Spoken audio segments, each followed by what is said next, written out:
Good morning. So, day 6, Cape Wrath Trail. It's 5:30.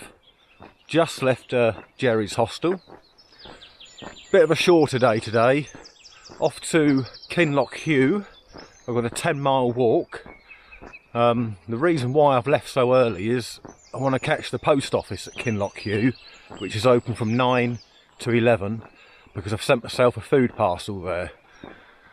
So I thought, get an early start, get down there, pick it up, and then from there we'll make plans. I may stay for the night at the campsite, wash my clothes, relax, take it easy, or I might kick on. I've got one significant climb, which is up the old pony track out of Craig up to the Coolin Pass, and then it's a 4x4 track the whole way pretty much to Kinlochewe.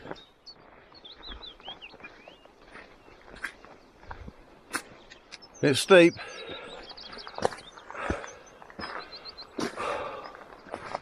End of that path, quite overgrown.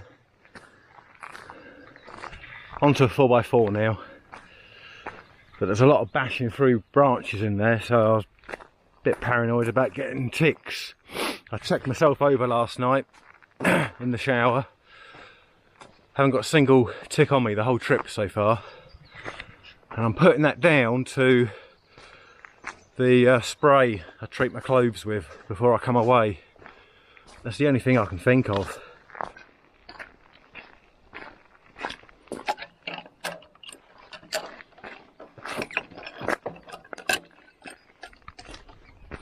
So that gate was the high point really, the top of the Coolin Pass I guess. So that took me 45 minutes from leaving Gerry's hostel. And so on to Gerry's hostel. Man, that is a strange place. The guy who runs it is named Simon, Gerry's son. He said Gerry opened up the hostel in 1968. And I heard on a forum, or I read on a forum, that Simon is a bit, can come across a bit strange. And I can understand that. I think he's a bit shy, a bit awkward. He's very particular. He wouldn't have me bringing my trekking poles into the hostel at all, anywhere. I couldn't put them underneath my bunk bed. I couldn't put them in the drying room. They had to be outside the front door. Things like that. But yeah, it's a bit quirky inside. You've got an old hi-fi from the 80s. Bloody keyboard. But all the facilities were there, even a little selection of food if you wanted to treat yourself. So that's a nice place, I think, to just stop, have a shower and relax.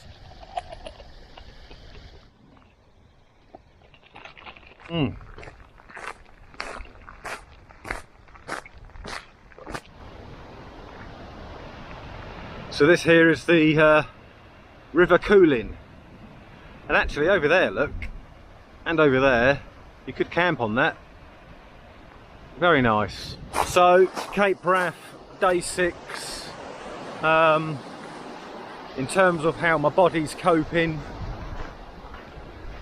my right angle's a little bit sore every now and then. Blisters, as per usual, not a problem. I've got 2 toenails which I think are going to come off. My biggest concern is my back. Had a look in the mirror at the hostel yesterday, and that's red raw, bloody sore. The rest of me's fine. Muscle wise, you know, my thighs, hamstrings, calves, they're surprisingly fresh. I don't know if it's that recovery protein drink I'm drinking as soon as I stop walking every day. I think it could be because my nutrition overall has been pretty bang on. I think I said in end of day 1 video or end of day 2, I laid out my food, snacks during the day. I was trying to get that carb protein ratio 4:1, which is the ideal optimization ratio for hikers. I got that from a YouTube video, Gear Skeptic. I'll link his channel in the description down below. lock cooling.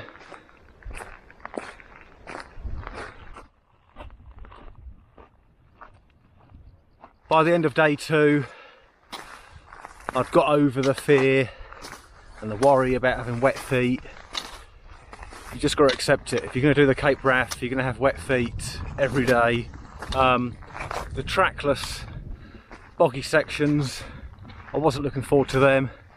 They're not nice, of course, but take a bearing, head in that direction, bash through it, take another bearing, see where you are.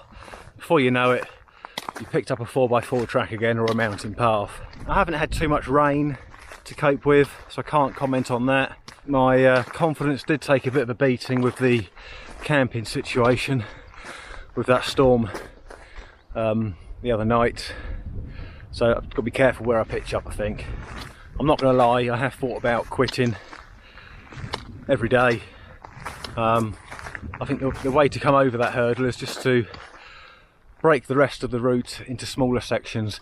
I guess, as I have already, I'm always commenting saying I've got 2 miles to this point, or 2 miles to that point, whatever.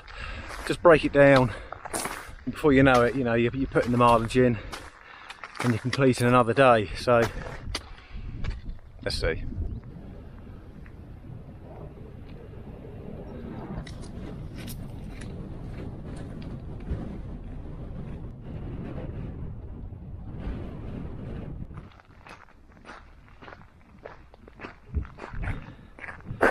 Kinlochewe.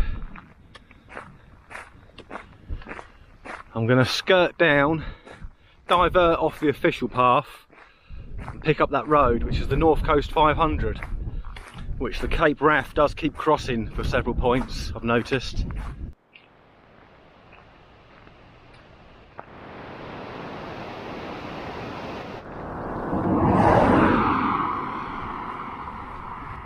I reckon it'll be about 9:30 by the time I get to the post office, so I've got a long day still ahead.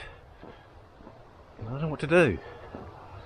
I think I'll collect my parcel, go to the cafe, have something to eat, get everything on charge again, have a look at the weather forecast, make a plan.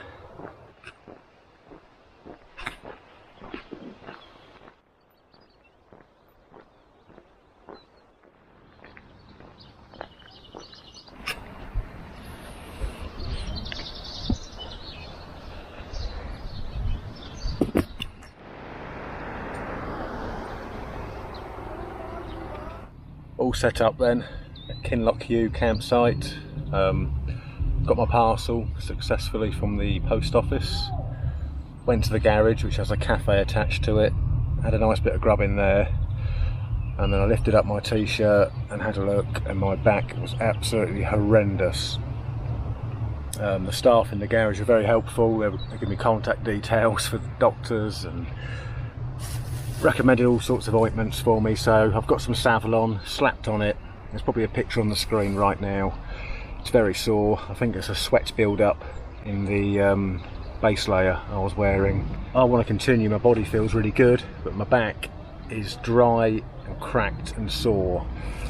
So I'm going to keep slapping the Savlon on and see if it works. It's not panic stations yet, but it could be game over.